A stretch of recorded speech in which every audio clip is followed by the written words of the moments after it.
नमस्कार, बहुत बहुत स्वागत है न्यूज 21 में। आप सबका आपके साथ मैं ऋतिका पांडे। सामाजिक न्याय और अधिकारिता मंत्री अविनाश गहलोत तथा पंचायती राज मंत्री, जी हां, पंचायती राज, ग्रामीण विकास और आपदा प्रबंधन राज्य मंत्री ओठाराम निवासी ने शुक्रवार को अंबेडकर भवन स्थित कॉन्फ्रेंस हॉल में विमुक्त, घुमंतु और अर्ध घुमंतु समुदाय के प्रतिनिधियों के साथ लगभग 5 घंटे की विस्तृत वार्ता की। दोनों मंत्रियों ने कहा है कि राज्य सरकार इन समुदायों की समस्याओं और मांगों के समाधान को लेकर पूरी तरीके से गंभीर है। उन्होंने आश्वासन दिया है कि सभी मुद्दों को सक्षम स्तर तक ले जाकर विधि, मत और कानून के दायरे में समाधान का प्रयास किया जाएगा। मंत्री ने कहा है कि समुदायों के कल्याण के लिए वर्तमान में संचालित योजनाओं के क्रियान्वयन को और मजबूत किया जाएगा ताकि उन्हें समाज में समान अधिकार और अवसर प्रदान हो सके। प्रतिनिधियों ने शिक्षा, रोजगार, आवास तथा पहचान से जुड़े विभिन्न मुद्दों को विस्तार से रखा है और जिन पर सरकार ने सकारात्मक कदम उठाने का भरोसा जताया है। डीएनटी संघर्ष समिति ने जो पॉइंट्स हम लोगों को दिए थे, आज पहली मीटिंग हुई है और कोशिश करते हैं कि आने वाले 2-3 महीने में दोबारा मीटिंग करेंगे। इन्होंने जो मांगे बताई है, राज्य सरकार के संज्ञान में लाए हैं, उस पर अधिकारियों के साथ बैठ करके सकारात्मक रूप से चर्चा करेंगे और कोशिश करेंगे कि इनकी जो वाजिब मांगे हैं उसको राज्य सरकार, जैसा माननीय मुख्यमंत्री भजनलाल शर्मा जी के निर्देशन में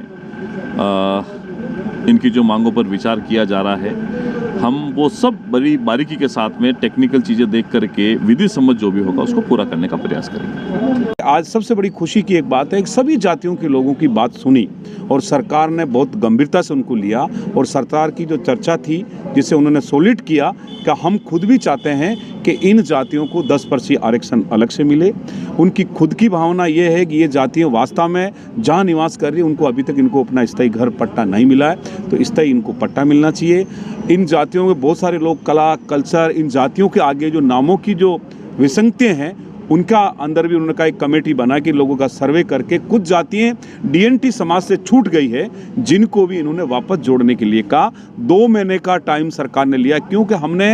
आंध्र प्रदेश की अंदर जो सरकार को जो हमारी घुमंतु जातियों को जो आरक्षण दे रखा है उस आरक्षण की तर्ज पे हमने आरक्षण मांगा है, तो इन्होंने कहा कि आंध्रा से हमारे को रिपोर्ट मंगवानी पड़ेगी, इसलिए 2 महीने का टाइम लिया है और इन्होंने ये सॉलिड किया है कि इन जातियों को आरक्षण मिलना चाहिए और हमें भी उम्मीद है कि ये आरक्षण बिल्कुल मिलेगा और 2 महीने के अंदर सरकार के साथ पुनः हम सभी लोग बैठेंगे और सरकार ने हमने ये कहा अधिकतर जो हमारी पट्टों की समस्या है, शमशान घाट की समस्या है, नामों की विसंगता की समस्या है, जिनके लिए इन्होंने कहा कि पट्टों के लिए एक अध्यादेश पारित करेंगे। सारे अधिकारियों के साथ ये खुद भी बैठ के सबके साथ ये मीटिंग करेंगे और ये आज फाइनल हो गया है कि घुमंतु विमुक्त जातियों को 75 वर्षों के बाद पहले बार आदरणीय बड़े भाई लाल सिंह जी, पशुपालक टीम, डीएनटी के समस्त लीडर, हमारे सभी भाइयों ने जो संघर्ष किया, जो हमारे पूरे राजस्थान की घुमंतु विमुक्त जातियों के समस्त लोगों ने जो भाग लिया, उसका ये परिणाम है कि सरकार ने आज एक सकारात्मक बैठ के मीटिंग की और आने वाले टाइम में 2 महीनों में कहीं न कहीं हमारे लिए अच्छा होगा और अन्यथा नहीं है तो पूरे राज्य भर में घुमंतु डीएनटी जातियाँ चुप नहीं बैठेगी और इन 2 महीनों में भी हमारी यात्राएं जारी रहेगी। प्रत्येक गांव, प्रत्येक ढानी में हम लोग जाएंगे, हमारे लोगों को जागरूक करेंगे। हमें उम्मीद है कि सरकार हमारी जो मांग है उस पर बिल्कुल सहमति दी है और देंगी और अन्यथा नहीं है, हमें मजबूर किया तो हमारा आंदोलन भी जारी रहेगा, हम चुप नहीं बैठेंगे।